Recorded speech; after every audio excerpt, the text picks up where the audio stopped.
सबको जय यीशु की। प्रभु यीशु क्रिस्त में प्यारे भाइयों बहनों, नवजीवन का संदेश इस शीर्षक के अंतर्गत प्रतिदिन का ईश्वर का जीवंत वचनों को सुनने के लिए, समझने के लिए, उन वचनों के अनुसार जीवन बिताने की कृपा शक्ति सामर्थ्य मांगने के लिए मैं आप सभी लोगों का हार्दिक स्वागत करता हूं। आज मार्च की 4 तारीख है, सोमवार है, और आज के दिन में हम सबों से प्रभु अपने वचनों के द्वारा बात करते हुए हम सबों को समझाता है। खोड़ की एक बड़ी गंभीरता, खोड़ यहूदी समाज में खोड़ जिसको लगता था, उस व्यक्ति को समझा जाता था बहुत बड़ा पापी है, गुनहगार है, अपराधी है, जिसके वजह से उसको कोढ़ की बीमारी लगी है।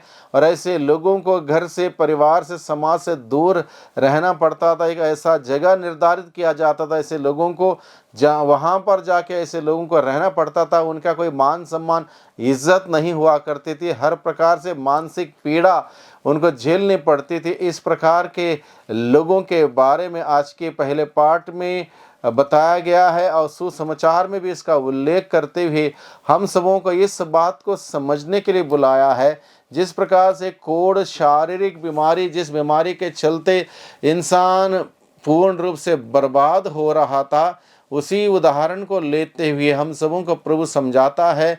जिस प्रकार से कोढ़ इंसान को बर्बाद कर रहा था, उसी प्रकार से पाप इंसान को बर्बाद करता है। और पाप के लिए पश्चाताप ना हुआ हो तो इंसान का बर्बादी निश्चित है। उसी प्रकार से कोढ़ एक असाधारण बीमारी थी, और इस बीमारी में ईश्वर ने दया की, रहम किया, और नामन नामक कोढ़ी को जैसे बताया गया वैसे करने पर उसकी आशीष उसको मिली, चंगाई मिली, कोढ़ की बीमारी से छुटकारा मिला। उसी प्रकार से हम सबों को भी निमंत्रण और बुलावा दिया जाता है कि आज के दिन में 40 की इस अवधि में अगर हम पश्चाताप के साथ प्रभु के पास जाएं, हमारा पाप रूपी खोड़ जो हमारे शरीर में, आत्मा में लगा हुआ है, इससे हमें छुटकारा, मुक्ति मिलेगी। यीशु के पवित्र लहू के द्वारा हमें धोकर शुद्ध किया जाएगा। ये संदेश आज के दिन में हम सबों को दिया जाता है। हम देखते हैं आज के पहले पाठ में नामन नामक कोढ़ी, जो कोढ़ से ग्रसित था, पीड़ित था, परेशान था, उसको यही बताया गया कि यरदन नदी में जाके 7 बार डुबकी लगाओ। उसने ये नहीं पूछा 7 बार मैं क्यों डुबकी लगाऊं, 7 बार का ज़रूरत क्या है। उसने तर्क वितर्क नहीं किया, सवाल नहीं किया, बल्कि जैसे कहा वैसे उसने सुना और माना, वैसे उसने किया। 7 बार डुबकी लगाई, और डुबकी लगाने के फल स्वरूप जैसा कहा वैसे किया। इसलिए उसका फल स्वरूप उसके जीवन में चिन्ह चमत्कार प्रकट होता है। ईश्वर की सामर्थ्य उसको मिलती है। कोढ़ की बीमारी से वह शुद्ध हो जाता है, चंगा हो जाता है। और आज के सुसमाचार में भी इसी कोढ़ी का जिक्र किया गया है। जिस प्रकार से नामन नामक कोढ़ी ठीक हुआ, वैसे ही आज भी इंसान ठीक हो सकता है यदि प्रभु पर भरोसा रखें, विश्वास रखें, विश्वास बुलंद रखें।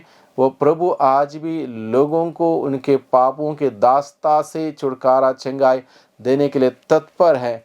और एक उदाहरण हमारे आज के सुसमाचार के प्रसंग में दिया गया है, सरेप्ता की विधवा का उदाहरण। यह उदाहरण इसलिए दिया गया है कि जिस प्रकार से सरेप्ता की विधवा ने ईश्वर की बात को मानी, ईश्वर पर विश्वास किया और उसके अनुसार आचरण किया, जैसे नामन कोढ़ी ने किया, तब जाके उनके जीवन में आशीष आई। और ये बात इसलिए बताई गई है कि प्रभु यीशु मसीह को अपने गृह नगरी नाजरत में लोगों ने विश्वास नहीं किया, उनकी बातों पर विश्वास नहीं किया, और जिसके वजह से प्रभु वहाँ पर चिन्ह चमत्कार नहीं कर पाए।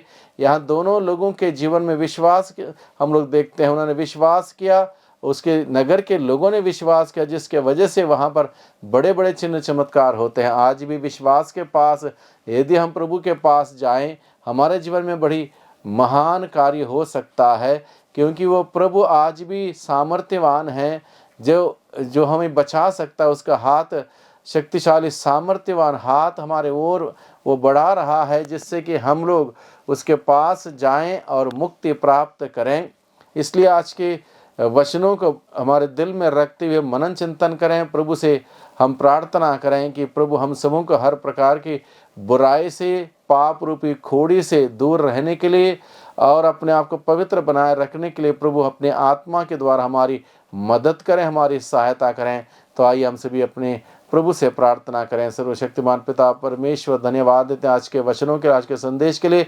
आज के वचनों के अनुसार प्रभु जीवन बिताने की शक्ति सामर्थ्य प्रदान कर, जिससे कि प्रभु निरंतर हम आपके सानिध्य में रह सकें, अपने छत्र छाया में सुरक्षित रह सकें और आपकी महिमा हम सभी देख सकें, महिमा कर सकें। दुआ करते हैं उद्धारकर्ता यीशु मसीह के नाम से, आमीन।